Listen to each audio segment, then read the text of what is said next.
Hi, how's everyone? Let's solve this question that has been a common issue for you, which needs us to calculate the standard deviation. I guess we've solved something like that before, but the idea here was quite different.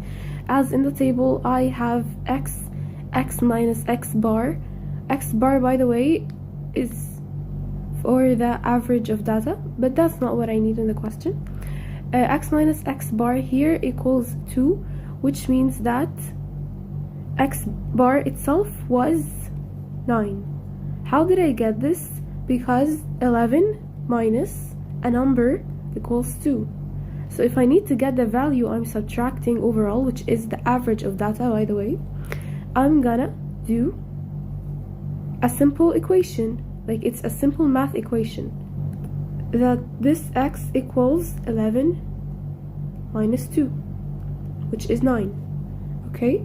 So 9 is not my answer here, but it is the number I'm going to subtract with. So 7.5 minus 9 equals the value of x minus x bar. If I get my calculator and calculate 7.5 minus 9, it's gonna be negative 1.5. So this is what I need to write in this missing part of the table, the missing cell here. I need to power this, or use a square power 2. It's gonna be 2.25. And many of you have stopped here in this step. They got the negative 1.5 correctly and the 2.25 correctly, but actually got the final answer incorrectly. So let's see how I'm gonna get the final answer. First of all, in order to get my final answer, I have to get the total x minus x bar all square power 2 in here. And after I get the total, I'm gonna fill it in this part in the equation. Then I'm gonna continue my question. So firstly, let's get the total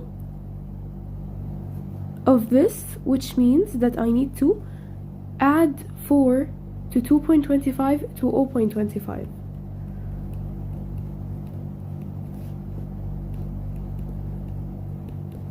Which equals 6.5. Is this my final answer? No. This is just this part in the question.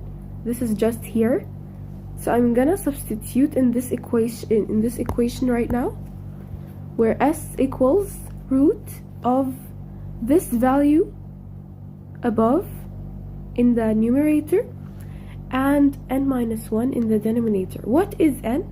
N is the number of sets of data. How many sets of data do I have?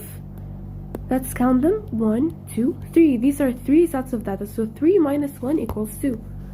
So it's going to be root of 6.5 divided by 2. If I use the calculator to get the answer, simply, it will be 1.8. I can just write 1.8 or 1.80, it's fine. And this was our final answer. Remember to always write your final answers here.